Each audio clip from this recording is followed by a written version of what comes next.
Now, I know you may be sick of hearing about this guy right now, but what struck me recently is how strange it was that America's new king resembles an old English queen. And in this video, I'm going to explain how. So, if you're interested in the people, places and events in Scottish history, then click the subscribe button at the bottom right of the screen and ring the notification bell to be told when I upload new videos. In the meantime, let me tell you a story. Now, before we go any further, I know that this channel is watched by a variety of different people, and I'm sure their common interest is history or things Scottish, and political opinions will inevitably vary. Many Scots will care little of Donald Trump. Our political differences tend to be about union with England, but right now there's a surprising parallel that gives one an insight into the other. So, whilst most folks in Scotland seem to be broadly agreed in attitudes to Donald Trump, with the most colourful end of that opinion having been expressed by the sadly departed Janie Godley, I'm aware that across the Atlantic opinions are split. So it's important to point out that this video is not so much about Donald Trump himself as an opportunity to use his recent words and actions to give us a teachable moment about Anglo-Scottish relations in 1705. It struck me when I was recently in Hawaii that Hawaii was the 50th place to become a US state. They tell me its transition to American territory was under duress and against the will of the people whose government was overthrown. Not like all those lovely British colonists. Anyway, if you believe the rhetoric, then in 2025, Canada is the next target. Threats, tariffs, sanctions, friends turned into aliens, and yet expected to accept their role as the 51st state. A smaller nation to the north, bullied by a larger nation to the south, using trade as the tool to enforce its will. Have I got your attention? A few folks across the Atlantic might even be a bit emotional. It's not fair. You're talking shite. You're smuggling. You're lying. It's outrageous. It's perfectly justified. It's thuggish. It's bullying. You want to benefit from our power projection. You're unfairly restricting trade. It's unprincipled. Look at what we've done for you. Tough shit. Who holds the cards? I'm not talking about 2025 North America now. No, I'm talking about Great Britain 320 years ago. And if I've drawn an emotional response from you today, what would it have been like back then? Let me set the scene. After some belligerence in times gone by, for almost 100 years, two countries had come under a shared supranational political structure. Closer relations meant there was no more border skirmishing, and trade and movement had grown. Their armies were now fighting for a common cause against a common enemy. Don't get me wrong, they were still two separate countries, and each one proud of that. Feel familiar? And then something happened. People are going to disagree in the details of this, but a group of Anglo-Scottish businessmen got agreement from the king to set up a trading company. One big idea was to control the trade over the narrow isthmus of Panama.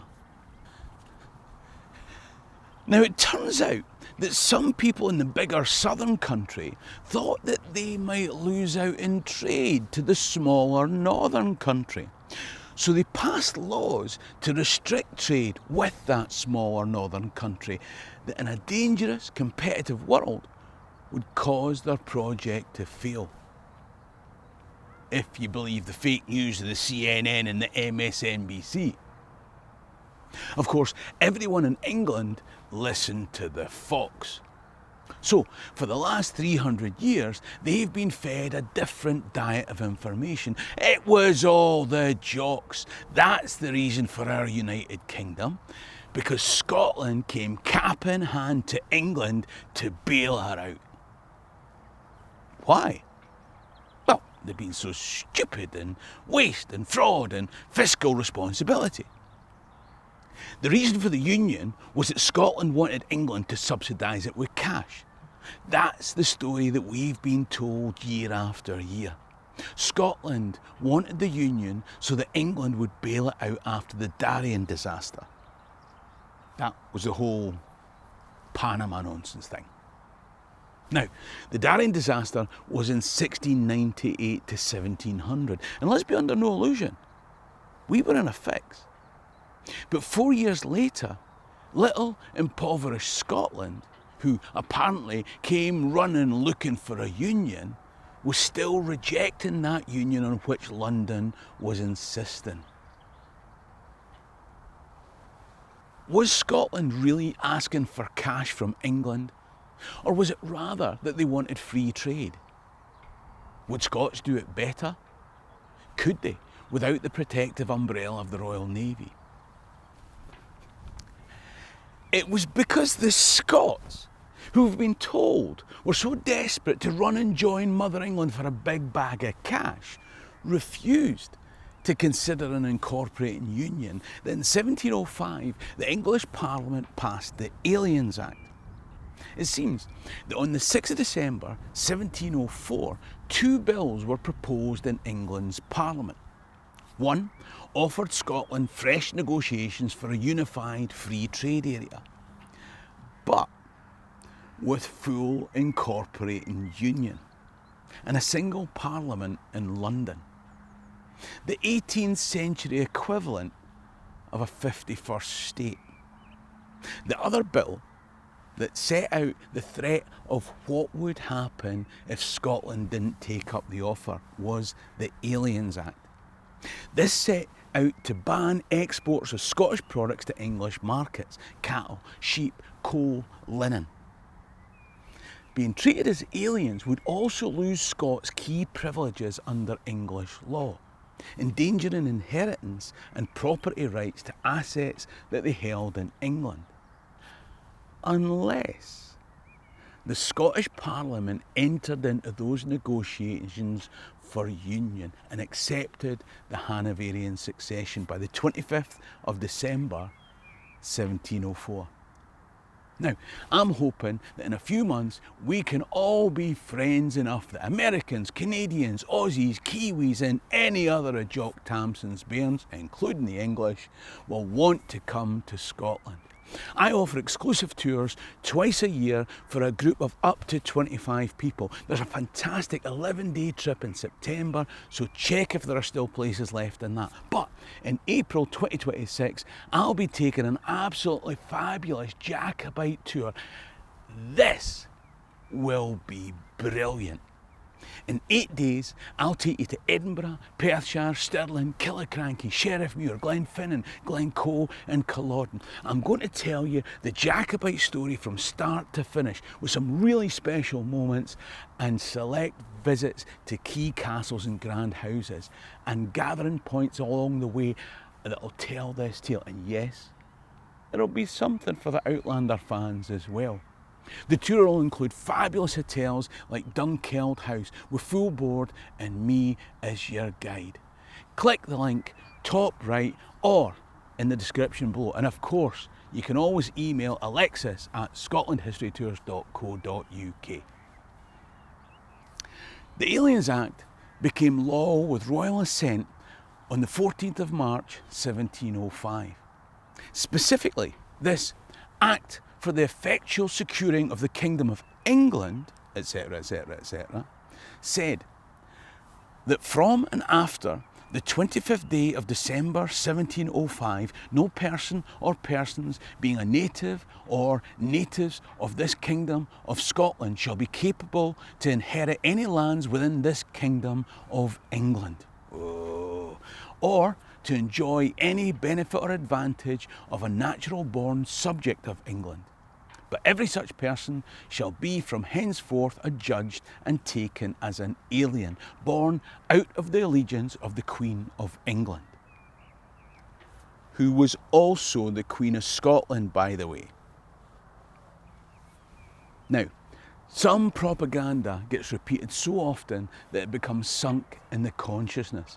And folks in our now friendly, large southern neighbour start to believe the bullshit. Saying that Scots wanted the Union in order to get a big bag of cash doesn't answer the question. If that was so, why did the English Parliament have to impose draconian tariffs? That was how they had to get Scots to come to the negotiating table. Now, I'm not one of those idiots who's too partisan to see sense. I'm a rational person. I can see both sides of the argument. I could tell you things that we've achieved together. I could tell you sins we've committed together. I could give you reasons why the Scotland-England Union has been a good thing. I could list some of them right now. But I won't. Don't worry, I'm sure somebody will oblige in the comment section. Why do you think it is that people who are pro-union know all about the Darien disaster, but nothing about the Aliens Act? Why do people who are pro-independence know all about the Highland clearances, but not so much about the English enclosures? Was this video controversial? Or did it get your attention just enough for Scots to realise an element of their history that's all too often swept under the carpet? And did it raise the emotions of our transatlantic cousins who claim Scottishness to see that as the roulette wheel of this revolving world turns, the cards that are dealt can often be similar to hands given out before? Who's got a royal flush? Who's got a pair of twos? And who's bluffing? People seek prosperity and people exert power with cooperation or cunning or coercion. We get caught up in the here and now of social media posts all the time, thinking our situation's unique, not realising that in the sweep of history, sometimes dates are coincidental and borders ephemeral. Maybe it's not the player on the other side of the table we should worry about, but the banker who's dealing the cards. If this did get you emotional, then use those emotions wisely. Whether you're Scottish, English, Canadian or American, there's a more important video than this one coming up. I often suggest to you that you should click on a video coming up, and I've never done this before. This time, I beg you, don't watch this video without watching the one that follows. Watching that one will put this one in perspective. It's coming up on screen now. Click it. Support the channel by clicking top right to become a Patreon member or buy me a coffee in the description below. In the meantime, ha' mín dóchas gwn be lá málaigh. Cheery and Rasta.